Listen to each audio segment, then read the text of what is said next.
Please ابیرہ مذاق مت کرو۔ اس نے اپنے یک ہوتے ہاتھوں سے ابیرہ کا ہاتھ تھاما اور اسی لمحے دھڑ دھڑ کر کے سیڑھیاں چڑھتے کتنے ہی لوگ اوپر آ گئے تھے۔ آپا آپ کی فرمائش نے تو میرے ہاتھ پاؤں پھلا دیے ہیں، بھلا یوں بھی کبھی ہوتا ہے؟ خالہ اسے پیار کر رہی تھی جب امی روحانسی ہو کر ان سے مخاطب ہوئی۔ ایسی غلط فرمائش بھی نہیں کی فرحت نے، اب تو ان کی چیز ہے، جب مرضی لے جائیں۔ کوئی ہنستے ہوئے کہہ رہا تھا، اور کیا، اب تو میری بیٹی ہے انزا، تمہارا کوئی حق نہیں رہا۔ خالہ کا چہرہ اندرونی خوشی سے دمک رہا تھا، جبکہ انزا ہولے ہولے کپ کپا رہی تھی۔ پھر بھی بنا کسی تیاری کے دنیا کیا کہے گی آپا؟ امی عجیب شش و پنج میں مبتلا تھی۔ کیسی تیاری نکھت؟ ہمیں صرف انزا چاہیے، اور مرتضیٰ تو جہیز کا سب سے بڑا مخالف ہے۔ اس نے تو پہلے سے کہہ رکھا تھا کہ جہیز کے نام پر تنکا تک نہیں لوں گا، اور اب تو خود بخود موقع ہی ایسا بن گیا۔ مہینے ڈیڑھ مہینے تک انزا کے کاغذات بھی بن جائیں گے۔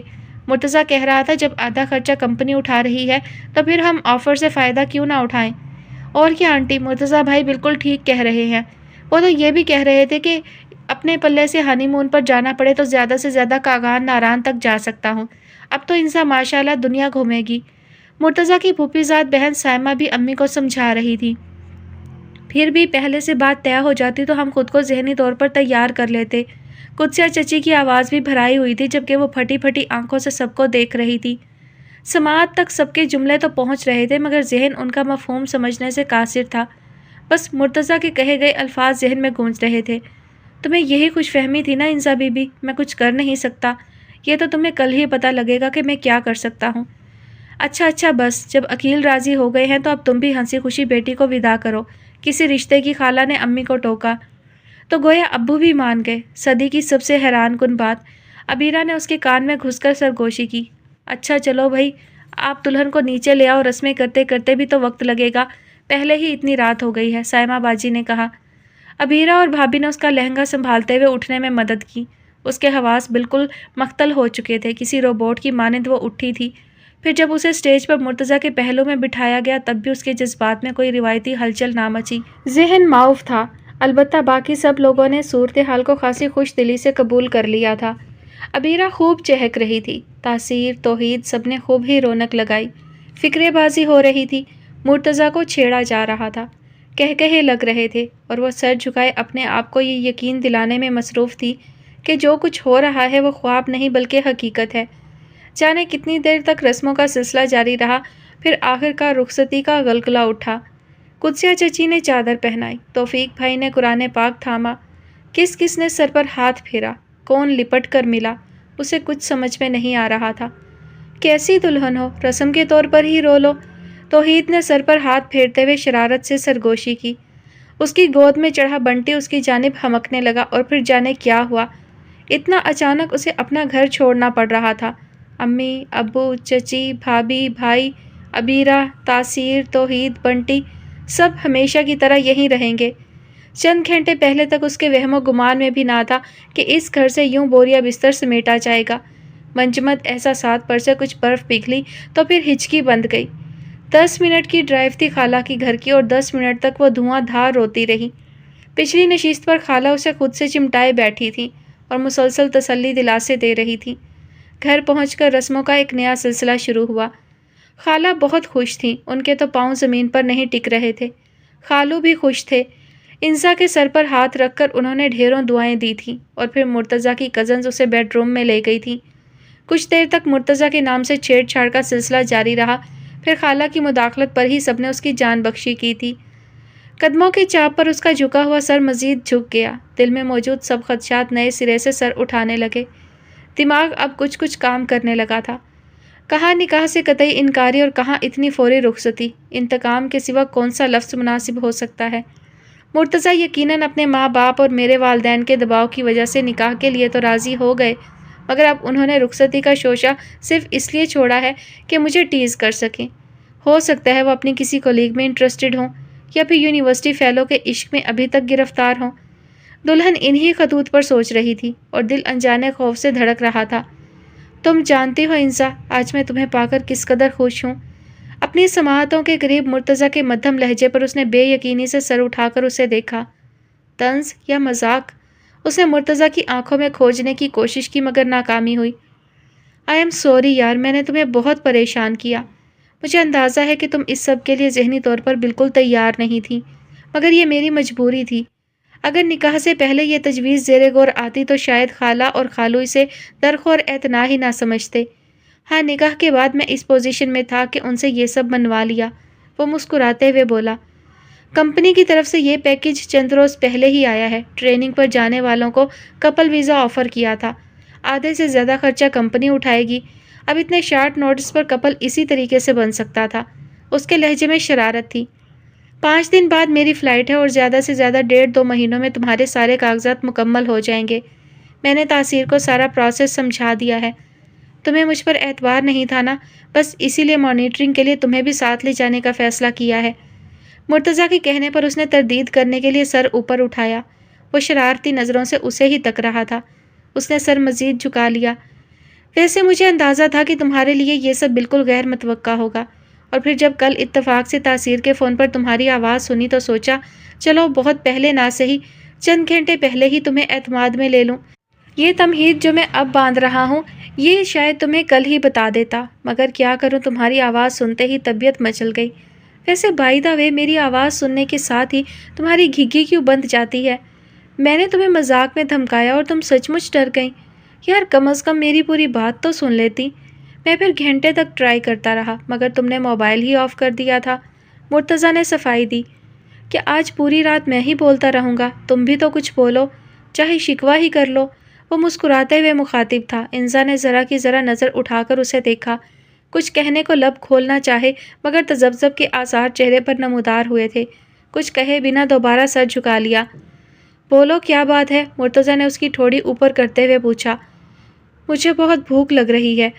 کچھ دیر تک چپ رہنے کے بعد وہ جھجکتے ہوئے بولی، اور یہ جواب مرتضیٰ کے لیے بالکل غیر متوقع تھا۔ تبھی وہ اپنی بے ساختہ ہنسی چھپا نہ پایا۔ آپ ہنسے مت، میں نے کل دوپہر کے بعد سے کچھ نہیں کھایا۔ وہ قدرے ناراض ہوئی۔ بھوک ہڑتال پر تھیں؟ وہ اس کے انداز پر جی بھر کر محظوظ ہوا تھا۔ جی نہیں، البتہ آپ کے فون نے بھوک اڑا دی تھی۔ کل سے اب تک میں روتی رہی ہوں۔ وہ شکوہ کیے بنا نہ رہ سکی۔ اوہ، پھر تو واقعی قصور میرا ہے۔ تلافی کے لیے کچھ نہ کچھ تو کرنا ہی پڑے گا۔ وہ مسکراتے ہوئے اٹھا تھا۔ تم جلدی سے چینج کر کے یہ زیور وغیرہ اتار دو۔ ویسے تو نہ ابھی میں نے تمہارا یہ روپ جی بھر کر دیکھا ہے، نہ تمہیں سراہا ہے۔ تم آج ناقابل یقین حد تک خوبصورت لگ رہی ہو انزا۔ کسی نے بتایا تمہیں؟ ہاں، عبیرہ نے بتایا تھا، وہ سادگی سے بولی، مگر مرتضیٰ کے مسکرانے پر پزل ہو گئی۔ مرتضیٰ مسکراتے ہوئے باہر نکل گیا۔ اس نے جلدی سے زیورات سے چھٹکارا پا کر کپڑے بدلے تھے۔ میک اپ صاف ہی کر رہی تھی کہ مرتضیٰ دوبارہ اندر آیا تھا۔ چلو جلدی سے چادر پہنو، ہم باہر جا رہے ہیں۔ باہر کہاں؟ وہ جی بھر کر حیران ہوئی۔ تمہیں ڈنر کروانے اور کہاں؟ لیکن سب لوگ سو چکے ہیں۔ تم چپکے سے آ جاؤ، دروازہ بند کر کے جائیں گے، کسی کو پتہ بھی نہیں چلے گا۔ بس تم جلدی سے اٹھو، ہری اپ۔ مرتضیٰ نے ہی صوفے پر پڑی چادر اٹھا کر اسے تھمائی۔ لیکن اس نے چادر اوڑھ تو لی، مگر باہر جاتے ابھی بھی تذبذب میں تھی۔ کوئی لیکن ویکن نہیں۔ دیکھو، کچن میں کھانے کو ضرور کچھ مل جائے گا، مگر مجھے تو انڈا تک ابالنا نہیں آتا۔ میں خود ہی کر لیتی ہوں۔ وہ اپنی بھوک کے اس طرح اظہار پر اب شرمندہ ہو رہی تھی۔ ایک دن کی، بلکہ یوں کہنا چاہیے کہ پہلی رات کی دلہن سے کچن میں کام کرواتے اچھا لگوں گا کیا؟ اور تم گھبرا کیوں رہی ہو؟ میں ہوں نا تمہارے ساتھ۔ مرتضیٰ نے ہاتھ آگے بڑھایا تھا۔ اس نے بہت جھجکتے ہوئے اس کا ہاتھ تھاما تھا۔ گھر والے تھک ہار کر واقعی خواب خرگوش کے مزے لوٹ رہے تھے۔ سب کمروں کے دروازے بند تھے۔ بہت آہستہ روی سے مرتضیٰ کے ساتھ اس نے وسیع و عریض صحن عبور کیا تھا۔ پورچ میں آ کر مرتضیٰ نے بائک نکالی۔ حالانکہ آج موسم قدرے معتدل تھا، مگر مرتضیٰ کے پیچھے بائک پر بیٹھتے ہوئے اسے صحیح معنوں میں کپکپی چڑھی ہوئی تھی۔ یوں نہیں لگ رہا انزا جیسے ہم چوری چھپے رات کی تاریکی میں گھر سے فرار ہو رہے ہوں؟ مین روڈ پر بائک دوڑاتے ہوئے مرتضیٰ ہنستے ہوئے کہہ رہا تھا۔ وہ خاموش رہی۔ میرا خیال ہے ہم دنیا کے پہلے میاں بیوی ہیں جو شادی کی پہلی رات بیڈ روم کی بجائے فاسٹ فوڈ ریسٹورانٹ میں بیٹھے ہیں۔ مرتضیٰ اسے نزدیک ترین فاسٹ فوڈ ریسٹورانٹ میں لے آیا تھا۔ تمہارے ہاتھ بہت خوبصورت لگ رہے ہیں۔ مہندی کس سے لگوائی تھی؟ مرتضیٰ نے اس کا ہاتھ تھام کر پوچھا۔ جو باتیں بیڈ روم میں کرنے والی تھیں وہ مرتضیٰ کو یہاں سوچ رہی تھیں۔ وہاں تو سارا وقت وضاحتیں دینے میں گزارا تھا، اور کتنا مختلف روپ تھا یہ مرتضیٰ کا۔ مسکراتی آنکھیں، لو دیتا ہوا لہجہ، یوں ایک گوشے میں آمنے سامنے بیٹھ کر اس کی بولتی آنکھوں کا سامنا کرنا انزا کے لیے کچھ ایسا بھی آسان نہ تھا۔ ہم پہلے ہی بہت مشکوک لگ رہے ہیں، آپ پلیز مجھے یوں پزل نہ کریں۔ اس نے کچھ خفیف ہو کر اپنا ہاتھ چھڑایا تھا۔ مرتضیٰ ہنس پڑا۔ ویسے یہ زیادتی ہے، 4 دن بعد میں جا رہا ہوں، اتنی رعایت تو مجھے ملنی چاہیے کہ یہ 4 دن میں اپنی بیوی کے ساتھ رہ سکوں۔ ولیمہ کی تقریب ہو چکی تھی اور سب گھر والے رسم کے مطابق انزا کو ساتھ لے کر جا رہے تھے۔ آپ کو پہلے ہی بہت رعایتیں مل چکی ہیں مرتضیٰ بھائی، کیوں بیٹھے بٹھائے میری بہن کو رخصت کروا لائے؟ میں تو صبح سو کر اٹھی تو یوں لگ رہا تھا جیسے سب خواب ہو۔ عبیرہ نے جیسے انزا کے دل کی بات کر دی تھی۔ واقعی لگ تو اسے بھی یہی رہا تھا کہ جیسے یہ کوئی خواب ہو، مگر چند گھنٹوں میں ہی کسی کی بے تحاشا چاہت کے اظہار نے اسے جیسے مغرور سا کر دیا تھا۔ اب بھی وہ مسکراتے ہوئے عبیرہ اور مرتضیٰ کی نوک جھونک سن رہی تھی۔ اچھا چلو میری بات چھوڑو، انزا سے پوچھ لو، اگر یہ جانا چاہے تو ایک یا بھلے سے 2 دن کے لیے لے جاؤ۔ مرتضیٰ نے رخ اس کی جانب موڑا۔ لیں جی، ایک ہی دن میں اتنا یقین ہو گیا ہے آپ کو کہ انزا ہمارے بجائے آپ کی فیور کرے گی؟ عبیرہ نے اسے چڑھایا تھا۔ بولو انزا، چل رہی ہو نا ہمارے ساتھ؟ بہت یقین اور مان سے اس نے انزا کا بازو تھاما تھا۔ اس نے گڑبڑا کر مرتضیٰ کو دیکھا جو مسکراتی نگاہوں سے اسے ہی تک رہا تھا۔ میں کیا بتاؤں، انہی سے پوچھو۔ اس کے جواب پر مرتضیٰ نے بے ساختہ قہقہا لگایا تھا۔ عبیرہ نے انزا کو گھورا تھا۔ اتنے میں امی اور خالہ بھی کمرے میں آ گئے تھے۔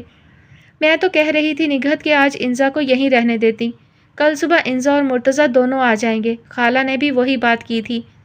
نہیں آپا، گھر مہمانوں سے بھرا پڑا ہے، کم از کم رسم تو پوری کر لینے دیں، پھر بے شک صبح ہی مرتضیٰ کو لینے بھیج دینا۔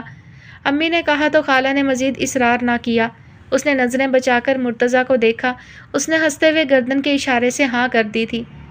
تم ایک دن میں ہی اتنی خوبصورت ہو گئی ہو، مجھے بالکل یقین نہیں آ رہا۔ عبیرہ اس سے مخاطب تھی اور یقین تو اسے بھی نہیں آ رہا تھا۔ ایک دن پہلے جس گھر کو چھوڑتے ہوئے اس کا پورا وجود ہچکیوں سے لرز رہا تھا، آج وہی گھر وہی کمرہ کتنا پرایا پرایا سا لگ رہا تھا۔ تم خوش ہو انزا؟ سب کچھ کتنا اچانک ہو گیا، تمہارے دل و دماغ نے اتنی جلدی یہ سب قبول کر لیا؟ یہ عبیرہ تھی، اس کی ہمدم ہمراز۔ اس نے مسکرا کر اس بات میں سر ہلا دیا۔ توحید کہتا تھا کہ یہ رشتہ مرتضیٰ بھائی کی پسند سے طے ہوا ہے، لیکن مجھے کبھی توحید کی بات پر یقین نہیں آیا تھا۔ اس رشتے سے متعلق میرے ذہن میں اتنے خدشات اور وہم تھے کہ میں کبھی ڈھنگ سے خوش بھی نہ ہو پائی، مگر توحید واقعی سچ کہتا تھا عبیرہ۔ وہ دھیرے سے مسکراتے ہوئے بولی۔ عبیرہ نے ایک نظر بہن کے چہرے پر ڈالی۔ کتنی مختلف لگ رہی تھی آج انزا، اس کا کھلتا ہوا پورا اعتماد لہجہ، یہ یقیناً محبتوں کا اعجاز تھا۔ اس نے دل ہی دل میں اس کی خوشیوں کے دیر پا ہونے کی دعا کی تھی۔ ویسے انزا پھر بھی بتاؤ تو صحیح، یہ مرتضیٰ بھائی کو اچانک رخصتی کی کیا سوجی؟ عبیرہ نے کب سے ذہن میں کل بلاتا ہوا سوال پوچھ ہی ڈالا۔ انزا مسکرا دی۔ یہی سوال تو اس نے بھی مرتضیٰ سے کیا تھا۔ کہاں تو آپ نکاح تک سے انکاری تھے، کیسے دھمکایا تھا اس روز مجھے کچن میں آ کر۔ ہاں، اس وقت تک جب تمہارا میرے ساتھ جانا کنفرم نہیں تھا، میں واقعی تمہیں نکاح کے بندھن میں باندھ کر نہیں جانا چاہتا تھا۔ سچی بات تو یہ ہے کہ ابو جی اور خالو جان کے زندگی بھر جتنے مثالی تعلقات رہے ہیں، ان کو مد نظر رکھا جائے تو میں محض نکاح کو کافی نہیں سمجھتا تھا۔ لیں، نکاح کے بعد کیا ہونا تھا؟ مرتضیٰ کا خدشہ اسے بالکل بے بنیاد لگا تھا۔ تمہیں نہیں پتہ انزا، یہ جو ہمارے آس پاس رشتہ دار پائے جاتے ہیں کتنے خطرناک ہیں۔ ابو اور خالو کے درمیان آج تک جتنے بھی چھوٹے بڑے تنازع رونما ہوئے ہیں، وہ انہی مشترکہ رشتہ داروں کی مخلصانہ کوششوں کی وجہ سے ہوئے ہیں۔ کم از کم میں یہ رسک نہیں لے سکتا تھا۔ اگر کوئی پھڈا شڈا ہو جاتا تو ہم دونوں تو مفت میں مارے جاتے نا، رخصتی ہی مشکوک ہو جاتی۔ بس اسی لیے میں نے پکا انتظام کر لیا۔ مرتضیٰ کی بات پر اسے اس وقت بھی ہنسی آئی تھی اور اب یاد کر کے نئے سرے سے ہنسی آ گئی تھی۔ تمہیں کیا ہو گیا ہے انزا؟ میں تم سے اتنی سنجیدہ باتیں کر رہی ہوں اور تم بلا وجہ ہنسے جا رہی ہو، عبیرہ نے چڑھ کر کہا تھا۔ اچھا ناراض تو مت ہو، بولو میں سن رہی ہوں، انزا نے بمشکل مسکراہٹ چھپائی۔ نہیں بس اب میں سو رہی ہوں، باقی باتیں صبح ہوں گی۔ عبیرہ نے کروٹ بدل لی تھی۔ انزا نے ایک نظر اس پر ڈالی اور دوبارہ خیالوں میں کھو گئی۔ دھیمی سی مسکان پھر سے ہونٹوں پر سج گئی تھی۔ بھئی صاف بات ہے کلثوم بھابی، ہمارا تو جو کچھ بھی ہے انزا اور عبیرہ ہی کا ہے۔ اب بھلے سے مرتضیٰ انکار کرے یا کوئی اور، ہماری جو گنجائش ہے اس کے مطابق بیٹی کو دیں گے ہی۔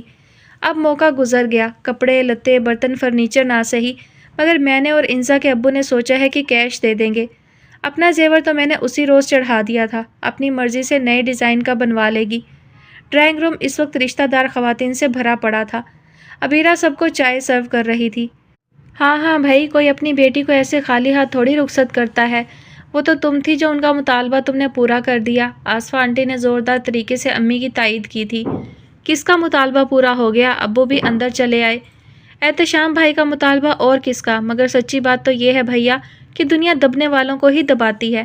آج کل نیکی کا تو زمانہ ہی نہیں رہا۔ اگر ان کی بات نہ مانتے تو بھی برے بنتے، اب مان لی تب بھی۔ آصفہ آنٹی نے بات ادھوری چھوڑ کر چائے کا بڑا سا گھونٹ بھرا تھا۔ کیا بات ہے آصفہ بھابی، پوری بات بتائیں۔ وہ ٹھٹکے۔ چھوڑو بھیا، کسی کی زبان تھوڑی پکڑی جاتی ہے، بس ہماری تو دعا ہے کہ بچی اپنے گھر میں خوش رہے۔ ابیرہ نے تیکھی نگاہ آصفہ آنٹی پر ڈالی۔ گفتگو جس رخ پر مڑ چکی تھی، ابیرہ کے آس پاس کہیں خطرے کی گھنٹی زور زور سے بجنے لگی تھی۔ ہاں تو اور کیا، آصفہ صحیح کہہ رہی ہے، اور ویسے بھی میاں ہم تو ٹھہرے لڑکی والے، زمانے کے دستور کے مطابق گردن تو نیچی رکھنی ہی پڑے گی۔ طاہرہ ممانی نے بھی گفتگو میں حصہ لیا تھا۔ کس انکساری سے انہوں نے خود کو لڑکی والوں میں شمار کر لیا تھا۔ ابیرہ کی چھٹی حس اسے باہر جانے سے روک رہی تھی۔ وہ خالی ٹرے ہاتھ میں لیے قدسیہ چچی کی کرسی کے ہتھے پر ٹک گئی۔ پھر بھی پتہ تو چلے کہ بات کیا ہے، ضرور احتشام نے ہی کچھ کہا ہوگا۔ ابو نے پوری یقین انداز میں کہا۔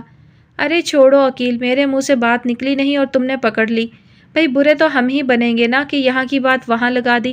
حالانکہ بھیا غصہ تو ہمیں احتشام کی بات سن کر بہت آیا، مگر کیا کرتے، اپنی بیٹی کا معاملہ تھا، چپ چاپ سنتے رہے، ٹوک بھی نہ سکے۔ آصفہ آنٹی نے آخر موضوع کے مطابق پچ تیار کر ہی لی۔ اب اسٹروک کھیلنے کی باری ابو کی تھی۔ حسب توقع وہ فوراً طیش میں آ گئے۔ بتائیں آصفہ بھابی، کیا کہا ہے اس نے؟ ویسے تو میں اس کی فطرت سے واقف ہوں، پھر بھی پتہ تو چلے۔ ارے بھائی، کہنے والوں کی کوئی زبان پکڑی جاتی ہے؟ پھر احتشام کی طبیعت کا تمہیں اندازہ ہے ہی۔ کہہ رہے تھے کہ ہم نے تو یہ سوچ کر رخصتی کا مطالبہ کیا تھا کہ بچے کی ضد ہے، وہ لوگ کہاں مانیں گے، مگر جناب وہ تو شاید اسی انتظار میں تھے۔ بیٹی شاید اتنی بھاری پڑ رہی تھی کہ فوراً بات مان لی۔ آصفہ آنٹی نے آخر بلی تھیلے سے باہر نکال ہی لی تھی۔ ایمان سے کہیں آصفہ بھابی، کیا احتشام بھائی نے یہ کہا؟ امی کو دھچکا سا لگا۔ تمہیں کیسے یقین آئے گا اپنے بہنوئی کی فطرت کا؟ ابھی تک اندازہ نہیں ہوا؟ ہر بار مجھے مورد الزام ٹھہراتی ہو، اسی لیے، بس اسی لیے میں انزا کا رشتہ نہیں دے رہا تھا، جانتا تھا اس کی فطرت کو، مگر نہیں، کر لی تم نے اپنی من مانی۔ اب بتاؤ، باندھ دیے نا میرے ہاتھ، کیا کر سکتا ہوں میں؟ بیٹی تو دے دی، ساری زندگی اس شخص کے سامنے سر جھکا کر رہنا پڑے گا۔ ابو مہمانوں کا لحاظ کیے بغیر امی پر چڑھ دوڑے تھے۔ چھوڑے عقیل بھائی، غصے میں کیوں آتے ہیں؟ مذاق میں کہہ دیا ہوگا احتشام بھائی نے، آپ دل پر مت لیں۔ قدسیہ چچی جو ہکا بکا ساری صورتحال کو بگڑتا دیکھ رہی تھی، انہوں نے فوراً مداخلت کی۔ مگر قدسیہ، مذاق بھی ایک حد تک اچھا لگتا ہے۔ بھائی میں تو کہوں گی کہ عقیل کا غصہ بالکل جائز ہے۔ طاہرہ ممانی نے فوراً ابو کی حمایت کی تھی۔ کچھ دیر تک ابو لب بھینچے چائے کی پیالی ہاتھ میں تھامے گویا غصہ ضبط کرنے کی کوشش کرتے رہے، پھر امی پر قہر آلود نظر ڈالتے ہوئے کمرے سے باہر نکل گئے۔ سمجھاؤ فرحت اسے، اب جو ہوا سو ہوا، زیادہ غصے میں مت آئے، لڑکی ذات کا معاملہ ہے۔ ایک اور آنٹی نے مصنوعی تفکر لیے لب کشائی کی۔ ابیرہ کا بس نہیں چل رہا تھا کہ ان خواتین کو کیسے منظر سے غائب کر دے۔ امی فقط چہرے کے ساتھ بیٹھی تھی، قدسیہ چچی الگ پریشان تھی۔ ابیرہ اٹھ کر کمرے سے باہر آ گئی۔ سامنے سے تاثیر آ رہا تھا۔ ابیرہ کے چہرے پر یقیناً کچھ ایسا تھا کہ وہ ٹھٹک کر رک گیا۔ کیا ہوا ابیرہ؟ وہ کچھ دیر تک خالی نظروں سے اسے دیکھتی رہی، ذہن بالکل غیر حاضر تھا۔ تمہاری طبیعت تو ٹھیک ہے؟ وہ متفکر ہوا۔ کچھ ٹھیک نہیں ہے تاثیر، بہت کچھ غلط ہونے جا رہا ہے، وہ آہستہ سے بولی۔ چھٹی حس آنے والے طوفان سے قبل از وقت مطلع کر رہی تھی۔ ابیرہ بات سننا، اتنے میں انزا نے کمرے سے باہر جھانکتے ہوئے اسے پکارا۔ دعا کرنا تاثیر، سب ٹھیک ہو جائے، وہ آہستہ سے کہتے ہوئے کمرے میں چلی گئی۔ تاثیر نے نہ سمجھی سے اسے دیکھا تھا۔ کیسی لگ رہی ہوں میں ابیرہ؟ فیروزی کامدانی والے سوٹ میں انزا دمک رہی تھی۔ وہ ڈریسنگ ٹیبل کے سامنے کھڑی اپنا ناکدانہ جائزہ لینے میں مصروف تھی۔ مرتضیٰ بھائی تمہیں ابھی تک لینے نہیں آئے؟ اب تک تو آنا چاہیے تھا، اس نے گھڑی پر نگاہ ڈالتے ہوئے پوچھا۔ ہاں خالہ آ رہی ہیں، مرتضیٰ کا فون آیا تھا، انہیں ضروری کام سے آفس جانا پڑ گیا، وہ کہہ رہے تھے کہ ابھی میں خالہ کے ساتھ واپس آ جاؤں، پھر انشاءاللہ کل ہم دونوں چکر لگائیں گے، انزا نے تفصیلی جواب دیا۔ ابیرہ چپ رہی۔ ناراض مت ہو ابیرہ، سچی کل ہم ضرور آئیں گے، بلکہ دوپہر کا کھانا یہیں کھائیں گے، انزا نے اس کی خاموشی سے مطلب اخذ کرتے ہوئے یقین دہانی کروائی۔ ابیرہ اسوات نے سر ہلا کر زبردستی مسکرا دی۔ میری بیٹی اتنی گری پڑی نہیں ہے آپا، اور نہ ہی یہ سمجھیں کہ بیٹی دے کر ہمارے ہاتھ پاؤں بالکل ہی بند گئے ہیں۔ میرے لیے سب سے قیمتی چیز میری عزت ہے۔ جب تک احتشام اپنے کہے کی معافی نہیں مانگے گا، انزا وہاں نہیں جائے گی۔ وہی ہوا جس کا خدشہ تھا۔ دروازے کی اوٹ میں کھڑی ابیرہ کا دل جیسے رک سا گیا۔ پچھلے آدھے گھنٹے سے کمرے میں جاری امی ابو اور خالہ کی بات چیت کا آخری نتیجہ یہ نکلا تھا۔ کیسی باتیں کرتے ہو عقیل، احتشام نے ایسا کچھ نہیں کہا۔ ان کی عادت ہے ہنسی مذاق کی، باخدا انہوں نے جو بات کی اس کا مطلب ہرگز بھی یہ نہیں نکلتا تھا۔ فرحت تم ہی سمجھاؤ عقیل کو، خالہ نے بے چارگی سے بہن کو مدد کے لیے پکارا۔ نہیں آپا، انزا کے ابو ٹھیک کہہ رہے ہیں، جن 4 لوگوں میں انہوں نے ہمیں ذلیل کیا ہے، کم از کم ان کے سامنے ہی انہیں انزا کے ابو سے معذرت کرنی ہوگی۔ زندگی میں پہلی بار امی نے ابو کے کسی موقف کی تائید کی تھی۔ ایسی بات ہے تو میں معافی مانگ لیتی ہوں تم دونوں سے، وہ جیسے ہار مان کر بولی تھی۔ نہیں آپا، بات آپ کی نہیں، آپ قابل احترام ہے ہمارے لیے، بات احتشام کے رویے کی ہے۔ ایسی گھٹیا بات کر کے اس نے ہمیں ہماری ہی نظروں میں حقیر کر دیا۔ خدا گواہ ہے کہ صرف آپ کی بات کا مان رکھتے ہوئے میں انزا کی اس طریقے سے رخصتی پر راضی ہوا تھا، مگر اب احتشام معافی مانگے گا، اس کے بعد ہی انزا اس گھر سے دوبارہ رخصت ہوگی، مگر اس کے لیے بھی ہمیں مہلت چاہیے ہوگی۔ شایان شان طریقے سے ہم بیٹی ودا کریں گے، جو اس کا حق ہے سب دیں گے۔ ابو نے 2 ٹوک انداز میں کہا۔ کیسی باتیں کر رہے ہو عقیل، اپنا نہیں تو بچوں کی خوشیوں کا ہی خیال کرو۔ جہیز کا لالچ یہاں کس کو ہے؟ ابھی تو میں نے اپنے بچوں کی خوشیوں کا صدقہ بھی نہیں اتارا تھا، جانے کس حاسد کی نظر لگ گئی۔ خالہ بالکل روحانسی ہو گئی تھی۔ تم یہاں کھڑی کیا کر رہی ہو؟ اچانک پیچھے سے انزا نے آ کر پکارا۔ دروازے سے کان لگائے ابیرہ ایک دم چونکی تھی۔ خالہ اندر ہی ہے نا، میں سلام تو کر لوں۔ انزا نے اندر کی جانب قدم بڑھائے۔ ابیرہ روکنا چاہ رہی تھی مگر روک نہ پائی۔ اندر خالہ نے جس بے تابی سے اسے اپنے ساتھ لپٹایا تھا وہ انزا کے لیے حیران کن تھا۔ اوپر سے امی ابو کے بے تاثر چہرے، کہیں نہ کہیں کچھ گڑبڑ ضرور تھی۔ خالہ کی آنکھوں میں آنسو دیکھ کر اس کا دل زور سے دھڑکا تھا۔ دیکھو عقیل، ضد مت کرو، ایک ذرا سی بات کو لے کر بچوں کی خوشیوں کو داؤ پر مت لگاؤ، بات بگڑی تو بہت بگڑ جائے گی۔ لے جانے دو مجھے انزا کو اپنے ساتھ، خالہ نے ایک بار پھر منت کی تھی۔ انزا تم جاؤ اپنے کمرے میں، امی نے پہلے اسے منظر سے غائب کرنا چاہا تھا۔ ہاں بیٹا تم کمرے میں جاؤ، ہم آپس میں ضروری بات کر رہے ہیں۔ ابو نے بھی سنجیدگی سے اسے مخاطب کیا۔ وہ کچھ نہ سمجھتے ہوئے باہر نکلی تھی۔ کیا ہوا ہے ابیرہ؟ سوکھے لبوں پر زبان پھیرتے ہوئے اس نے پوچھا تھا۔ چھوٹا سا مسئلہ ہے انزا، سب ٹھیک ہو جائے گا۔ ابیرہ اس کا ہاتھ تھام کر اپنے کمرے تک لے گئی تھی۔ کتنی خاموشی تھی گھر میں، وہ بیڈ پر نیم دراز تھی۔ اسے 3 دن پہلے کی رونق اور ہنگامہ یاد آیا۔ اس روز شور شرابے سے بہت وحشت ہو رہی تھی اور آج گھر میں مکمل سناٹا تھا، لیکن وحشت پہلے سے سوا۔ سب چپ تھے، کبھی کبھار ابو کی آواز ہی گونجتی تھی۔ ہرگز نہیں، احتشام کے معافی مانگے بغیر انزا وہاں جا ہی نہیں سکتی۔ ایک قدسیہ چچی ہی تھیں جو دبے الفاظ میں ابو کو صورتحال کی سنگینی کے بارے میں بتا سکتی تھیں، سو وقتاً فوقتاً یہ فریضہ انجام دے رہی تھیں، مگر ابو کا جواب وہی ہوتا تھا۔ توفیق بھائی نے بھی ابو کو سمجھانے کی حتی المقدور کوشش کی تھی۔ میاں تمہیں بہن بہت بھاری پڑ رہی ہے نا، مگر میں کافی ہوں اپنی بیٹی کے لیے، تمہیں فکر مند ہونے کی قطعاً ضرورت نہیں۔ ابو کے جواب کے بعد ان کے لیے خاموشی کے سوا کوئی راستہ نہیں بچا تھا۔ کہنا تو نہیں چاہیے مگر تایا جان بڑی بے وقوفی کر رہے ہیں۔ یہ توحید تھا جو کبھی کسی ٹینشن پریشانی کو خاطر میں نہیں لاتا تھا، مگر اس کی سنجیدگی ظاہر کر رہی تھی کہ معاملہ گڑبڑ ہے۔ ویسے کیا خیال ہے، احتشام خالو آ کر معافی مانگ لیں گے؟ ابیرہ کے سوال میں خواہش پوشیدہ تھی۔ پتہ نہیں یار، لیکن مرتضیٰ بھائی کے باہر جانے سے پہلے معاملہ سلجھ جانا چاہیے، ورنہ بہت مسئلہ ہو جائے گا۔ اچھا آہستہ بولو، انزا سو رہی ہے، ویسے ہی بہت ٹینس ہے آج کل، ابیرہ نے اسے ٹوکا تھا۔ انزا نے دھیرے سے آنکھیں کھول کر انہیں دیکھا، پھر بنا تردید کیے دوبارہ آنکھیں موند لیں۔ اسی لمحے تاثیر اندر داخل ہوا تھا۔ انزا ہے یہاں؟ اس نے اندر جھانکتے ہوئے پوچھا۔ ہاں سو رہی ہے، جواب توحید نے دیا۔ آ جاؤ یار، تاثیر نے گردن موڑ کر کسی کو پکارا تھا۔ مرتضیٰ بھائی، ابیرہ کی حیرت بھری آواز پر انزا نے یکدم آنکھیں کھولی تھیں۔ ہماری بھوک پیاس سب اٹھ چکی ہے اور تمہاری بہن مزے سے سو رہی ہے۔ اس نے مسکراتی نگاہ انزا پر ڈال کر ابیرہ کو مخاطب کیا تھا۔ ابیرہ جواباً مسکرا بھی نہ سکی۔ یہ سب کیا ہو گیا ہے مرتضیٰ بھائی؟ وہ روحانسی ہوئی۔ سب ٹھیک ہو جائے گا ابیرہ، بس تم دعا کرو، وہ اسے تسلی دیتے ہوئے کرسی گھسیٹ کر بیٹھ گیا۔ خدا کرے سب ٹھیک ہو جائے، لیکن آپ یہی بات اپنی بیگم کو سمجھائیں، کل سے بستر سنبھالے پڑی ہے۔ ابیرہ کے کہنے پر اس نے مسکراتے ہوئے انزا کو دیکھا جو دوپٹہ درست کرتے ہوئے دھیرے سے اٹھ بیٹھی تھی۔ تم چائے بنا لو ابیرہ، میں بسکٹ اور نمکو لے آتا ہوں، توحید کہتے ہوئے اٹھ کھڑا ہوا۔ ابیرہ سر ہلاتے اس کے پیچھے باہر نکلی تھی۔ چچا جان بنٹی کو ٹہلانے باہر گئے ہیں، آتے ہی ہوں گے، تم ان کی آمد سے پہلے اپنا کام نمٹاؤ۔ تاثیر بھی مرتضیٰ کا کندھا تھپ تھپاتے ہوئے اٹھا تو مرتضیٰ کچھ لمحوں تک خاموشی سے انسا کو تکتا رہا۔ پرسوں میری فلائٹ ہے انسا۔ کچھ لمحوں کی خاموشی کے بعد وہ اس سے مخاطب ہوا۔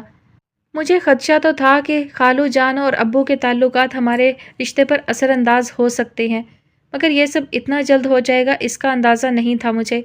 وہ پھیکی مسکراہٹ لبوں پر لاتے ہوئے بولا، خیر معاملے نے جو بھی رخ اختیار کر لیا ہے ابھی بھی اسے سلجھانا ہمارے اختیار میں ہے۔ مجھے معلوم ہے کہ خالہ اور خالو تمہیں گھر بھیجنے کے حق میں نہیں، مگر تمہیں اس وقت سٹینڈ لینا ہوگا انسا۔ مرتضیٰ تمہید باندھ رہا تھا۔ اس نے ناسمجھی کے عالم میں مرتضیٰ کو دیکھا۔ چلو میں تمہیں لینے آیا ہوں، لیکن کوئی لیکن ویکن نہیں، بات سمجھنے کی کوشش کرو۔ ہو سکتا ہے فی الحال خالہ خالو تم سے ناراض ہو جائیں، مگر تھوڑا وقت گزرے گا تو سب ٹھیک ہو جائے گا۔ وہ دھیمے لہجے میں اسے سمجھا رہا تھا۔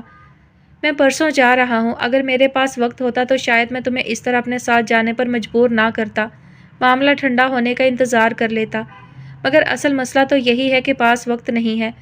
تمہیں ابھی اور اسی وقت میرے ساتھ چلنا ہوگا۔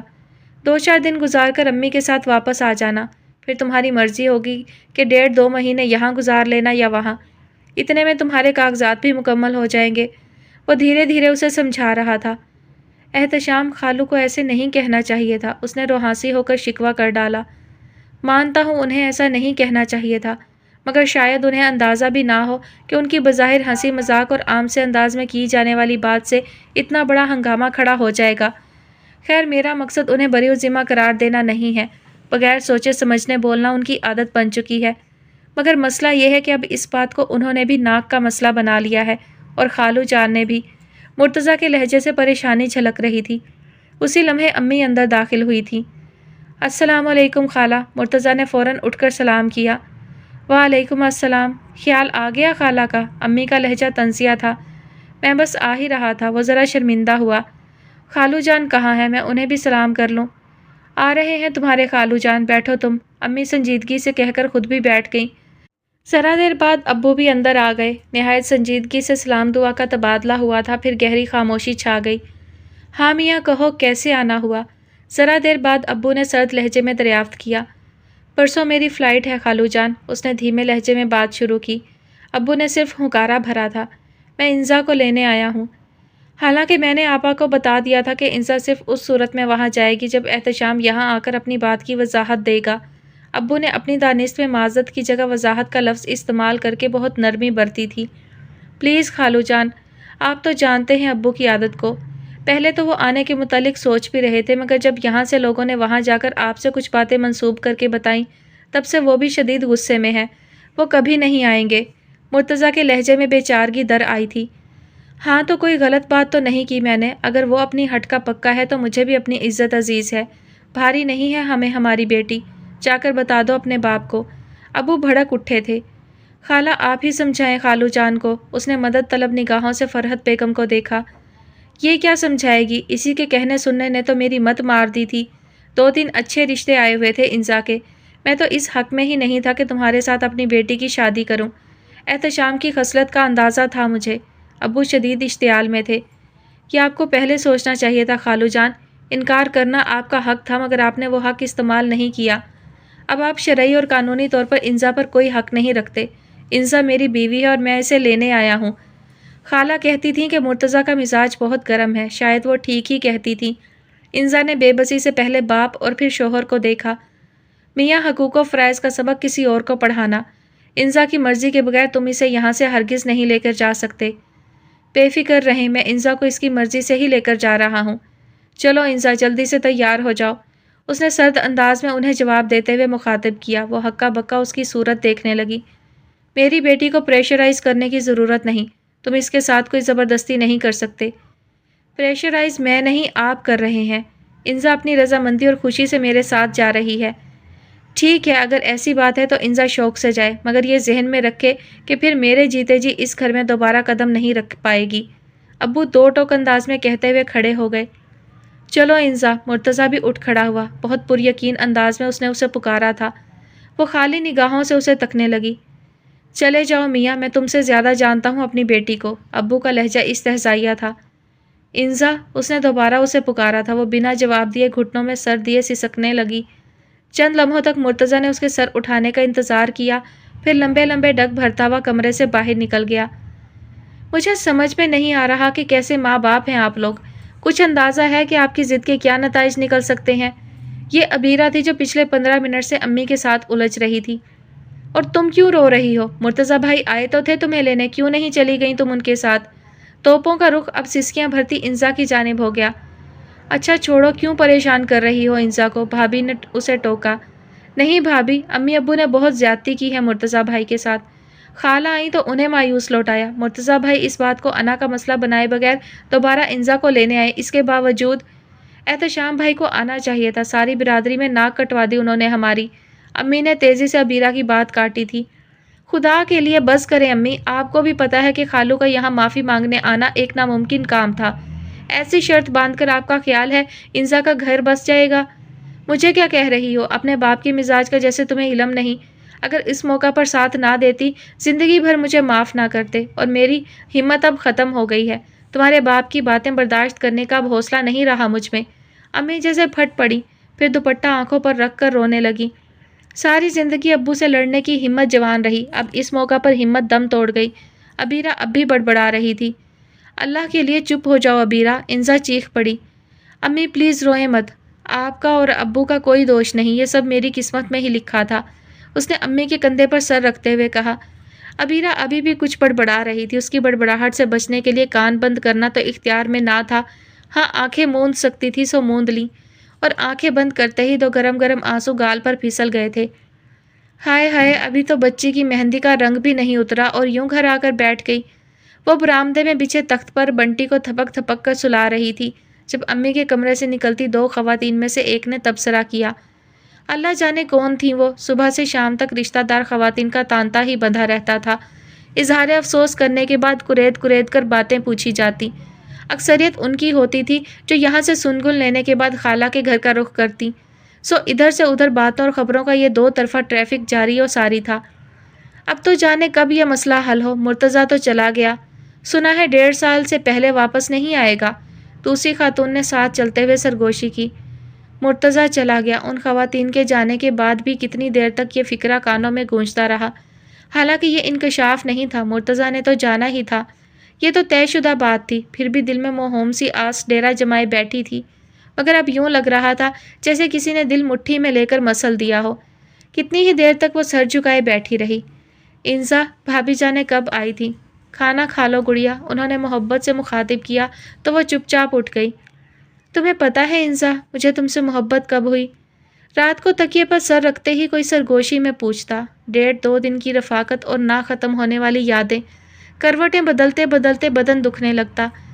بہت پہلے تم اور عبیرہ ہمارے گھر آئے ہوئے تھے، تم چھوٹی سی تھی، ہم سب صحن میں کھیل رہے تھے، امی ابو برآمدے میں بیٹھے تھے۔ میں برآمدے کے پاس سے گزرا تو امی ہنستے ہوئے کہہ رہی تھی، میں تو انزا کو ہی اپنے مرتضیٰ کی دلہن بناؤں گی۔ ابو بھی ہنس پڑے تھے۔ بات آئی گئی ہو گئی، مگر میرے ذہن سے وہ جملہ چپک کر رہ گیا۔ وقت گزرتا گیا، عبیرہ، تاثیر، توحید، سب سے ہی میری خوب بے تکلفی تھی۔ واحد تم تھی جس کے ساتھ میں بے تکلفی سے بات چیت نہیں کر پاتا تھا۔ بھائی سمجھا کرو نا، دل میں چور جو تھا۔ ہاں موقع پا کر تمہیں دیکھتا، خوب تھا، بلکہ سچ تو یہ ہے کہ میں جاتا ہی تمہیں دیکھنے کے لیے تھا۔ بڑی بڑی روشن آنکھوں والی میری محبوبہ، جس کا چہرہ دنیا بھر کی لڑکیوں سے زیادہ حسین تھا، جو بہت معصوم تھی اور ہر وقت بوکھلائی ہوئی رہتی تھی۔ میں اس کی بوکھلاہٹ دیکھنے کے لیے ہی اس پر مزید رعب جماتا تھا۔ پھر جب منگنی ہوئی تو اس لڑکی کی بوکھلاہٹ میں اضافہ ہی ہوتا گیا۔ توحید کہتا تھا کہ اسے یقین نہیں آتا کہ یہ رشتہ مرتضیٰ بھائی کی پسند سے ہوا ہے، تو میری جگہ کوئی اور لڑکی بھی ہوتی تو اسے یقین نہ آتا۔ ایسے ہلاکو خان تو لگتے تھے آپ۔ اچھا، اب کیسا لگتا ہوں؟ وہ شرارتی ہوا۔ کیا ہوا انزا، نیند نہیں آ رہی؟ عبیرہ کی آواز اسے ماضی سے حال میں لے آئی۔ سو رہی ہوں عبیرہ، اس نے دھیرے سے کہہ کر کروٹ بدل لی تھی۔ لو بھلا بتاؤ، کیسی مائیں ہیں آج کل کی، چٹانک بھر کا بچہ ہی نہیں سنبھال سکتی۔ ارے میں تو کہتی ہوں ابھی عمر ہی کیا ہے بنٹی کی، اتنی سی عمر میں بچے پر پڑھائی کا بوجھ لادنے کی کوئی تک ہے بھلا؟ آج عبیرہ اور بھابی بنٹی کو اسکول داخل کروانے جا رہی تھی اور امی مسلسل بول رہی تھی، پہلی بات تو یہ ہے امی کہ آپ کا پوتا کوئی بیچارہ نہیں، اچھا خاصا شیطان ہے، اور پھر اس پر کوئی پڑھائی کا بوجھ لادنے نہیں جا رہے ہم لوگ۔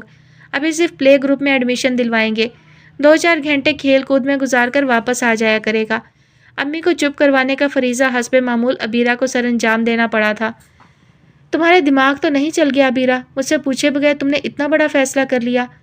کتنا بڑا فیصلہ انزا؟ اور رہی بات تم سے پوچھنے کی، تو آج تک کسی نے تم سے پوچھ کر بھی کوئی فیصلہ کیا ہے؟ ہر کسی کی بات تو چپ چاپ مانتی چلی آئی ہو، میری بھی مان لو، کیا فرق پڑے گا؟ وہ طنزیہ لہجے میں بولی تھی۔ پلیز ابیرہ، مجھ سے یوں بات نہ کیا کرو، وہ سسک اٹھی۔ آئی ایم سوری انزا، اس کے گلے میں باہیں ڈالتے ہوئے وہ خود بھی رو پڑی۔ مجھے غصہ آتا ہے تم پر، مجھے لگتا ہے کہ اپنی اس حالت کی ذمہ دار تم خود ہو۔ قدرت نے فیصلہ تمہارے ہاتھ میں رکھا تھا، تم نے موقع گنوا دیا۔ سب کچھ ٹھیک ہو جاتا انزا اگر تم اس روز مرتضیٰ بھائی کے ساتھ چلی جاتی۔ انزا نے ہمیشہ کی طرح اس بار بھی ابیرہ کی بات پر کوئی تبصرہ نہیں کیا۔ اچھا چھوڑو اس بات کو، یہ بتاؤ کہ اگلے ہفتے سے اسکول جوائن کر رہی ہو نا؟ چند لمحوں بعد خود پر قابو پاتے ہوئے ابیرہ نے پھر پوچھا۔ لیکن ابیرہ، وہ بے بسی سے اسے دیکھ کر رہ گئی۔ کوئی لیکن ویکن نہیں انزا، تاثیر کے دوست کی بڑی بہن کا اسکول ہے، انہوں نے مجھے جاب کی آفر کی۔ میں نے تو پڑھائی کا بہانہ بناتے ہوئے معذرت کر لی، لیکن پھر تمہارا خیال آیا۔ ویسے بھی تو تم سارا دن گھر میں فارغ ہی ہوتی ہو، بس میں نے تمہارا نام لے دیا۔ بلیو می، تمہیں بہت مزہ آئے گا بچوں کو پڑھا کر، اور تمہارے ساتھ بنٹی بھی خوشی خوشی چلا جایا کرے گا۔ ابیرہ کے پاس اسے راضی کرنے کے لیے 101 دلیلیں تھیں، اسے ہار ماننا ہی پڑی۔ وہ جانتی تھی کہ یہ سب جتن اس کا دھیان بٹانے کو کیے جا رہے ہیں۔ ابیرہ، بھابھی، تاثیر، توحید، جانے کس کا مشورہ تھا۔ اس نے بے دلی سے مشورہ مان تو لیا، مگر چند دن بعد اندازہ ہوا کہ مشورہ مان کر اچھا ہی کیا۔ چھوٹے چھوٹے معصوم بچوں کے ساتھ وقت گزارنا، ان کی شرارتیں دیکھنا، جھگڑے نمٹانا، اسکول میں گزارے گئے چند گھنٹوں کے دوران دل و دماغ میں برپا تلاطم خیزی کچھ ماند پڑتی جا رہی تھی، اور سب سے بڑی بات کہ وقت سرکنے لگا تھا۔ امی اور ابو کے تعلقات ایک بار پھر کشیدہ ہو گئے تھے۔ 2 ماہ پہلے تک جس معاملے میں وہ ابو کے موقف کی پرزور حامی تھی، اب انہیں ابو کی سنگین غلطی کا احساس ہو رہا تھا۔ پہاڑ جیسی زندگی ہے، کیسے کٹے گی؟ اگر منگنی ہوتی تو اور بات تھی، توڑ تاڑ کر کسی اور جگہ شادی کر دیتے، اب بٹھائیں رکھیں بیٹی کو ہمیشہ کے لیے۔ دوسری طرف بھی احتشام بھائی ہیں، اگر ماننا ہوتا تو اب تک مان چکے ہوتے۔ تو پھر تم کیا چاہتی ہو؟ ہاتھ پکڑ کر بیٹی کا اس کمظرف انسان کے گھر چھوڑ آؤں؟ ابو حسب توقع بھڑک اٹھے تھے۔ بیچاری آپا نے معافی مانگ لی، مرتضیٰ چلا آیا تھا، اور کیا چاہتے تھے آپ؟ اب امی کو رہ رہ کر غصہ آتا تھا۔ دیکھو، میرا دماغ خراب کرنے کی ضرورت نہیں ہے، مجھے اپنی عزت سے بڑھ کر کچھ پیارا نہیں۔ یہی تو رونا ہے کہ آپ کو اپنی عزت سے بڑھ کر کچھ پیارا نہیں، حتیٰ کہ اپنی اولاد کی خوشیاں بھی نہیں۔ ذرا دیکھیں کیا حالت ہو گئی ہے اتنے سے دنوں میں میری بچی کی، کملا کر رہ گئی ہے۔ امی بول رہی تھیں اور وہ سوچ رہی تھی کہ اگر کچھ عرصہ پہلے امی یہ سٹینڈ لے لیتی، یا کم از کم اتنی ہمت دے دیتی کہ وہ خود سے کوئی فیصلہ کر لیتی، تو شاید۔ اس نے پلکیں جھپک کر آنکھ سے نکلتے آنسو روکنا چاہے۔ وہ تو لڑکے والے ہیں، کچھ فرق نہیں پڑے گا انہیں، چاہے ساری زندگی آپ اپنی بیٹی کو بٹھا کر رکھیں، اور اللہ ہی جانے اب وہ واپس بھی آئے گا یا نہیں۔ وہاں جا کر تو اچھے اچھوں کا ایمان خراب ہو جاتا ہے، پھر یہاں کے حالات بھی اسے کوئی قدم اٹھانے پر مجبور کر سکتے ہیں۔ امی کے خدشے اس کا دل دہلا دیتے۔ کیوں بیٹھے گی ساری زندگی میری بیٹی اس کے نام پر؟ اگر لینے نہیں آئے گا تو میں بھی معاملہ لٹکا نہیں رہنے دوں گا، سارے خاندان کو اکٹھا کروں گا، معاملہ آر ہوگا یا پار۔ اگر لینے نہیں آئے گا تو؟ اس نے حیرت سے آنکھیں پھاڑ کر باپ کو دیکھا۔ وہ مجھے لینے آیا تھا ابو۔ اس نے لب کھولنا چاہے مگر ناکام رہی۔ وقت کا کام گزرنا ہے سو وہ گزرتا ہی جا رہا تھا۔ وہ رشتہ دار جو پہلے ہر دوسرے دن آ کر اظہار ہمدردی کرتے تھے، اب ان کی آمد و رفت کا سلسلہ تقریباً ختم ہو چکا تھا۔ اس کہانی کو منطقی انجام تک پہنچانے کے لیے سب نے ہی بقدر حصہ ڈالا تھا۔ اب اس قصے میں کسی کے لیے دلچسپی کا عنصر باقی نہ تھا۔ مرتضیٰ سمندر پار بیٹھا تھا، انزا اپنے گھر پہنچ گئی تھی۔ وہی ابو کا موقف، وہی احتشام خالو کی ہٹ دھرمی۔ دونوں گھرانوں میں آنا جانا تو پہلے ہی ختم تھا، مشترکہ رشتہ داروں کے ذریعے خبریں پہنچ جاتی تھیں، سو وہ سلسلہ بھی آج کل منقطع تھا۔ ہماری انزا کی خوشیوں کو کسی کی نظر لگ گئی ہے، قدسیہ چچی اکثر اسے دیکھ کر آپ دیدہ ہو جاتی۔ فکر نہ کرو بیٹے، اللہ سب ٹھیک کر دے گا۔ بہت دل سے وہ اسے دعا دیا کرتی تھی، اور اگر یہ چند مخلص رشتے اس کے پاس نہ ہوتے تو زندگی کی کٹھنائیوں کو جھیلنا بالکل ہی ناممکن ہو جاتا۔ پھر انہی دنوں ابو نے ابیرہ اور تاثیر کی شادی کا شوشہ چھوڑ دیا۔ اب تو تاثیر کو بہت اچھی جاب مل گئی ہے، پھر کب تک شادی کا ارادہ ہے؟ ناشتے کے وقت انہوں نے اچانک قدسیہ چچی کو مخاطب کیا تو دسترخوان کے گرد بیٹھے سب نفوس ہکا بکا رہ گئے۔ ہاں بھائی، اللہ وہ مبارک گھڑی بھی لائے، مگر یوں اس طرح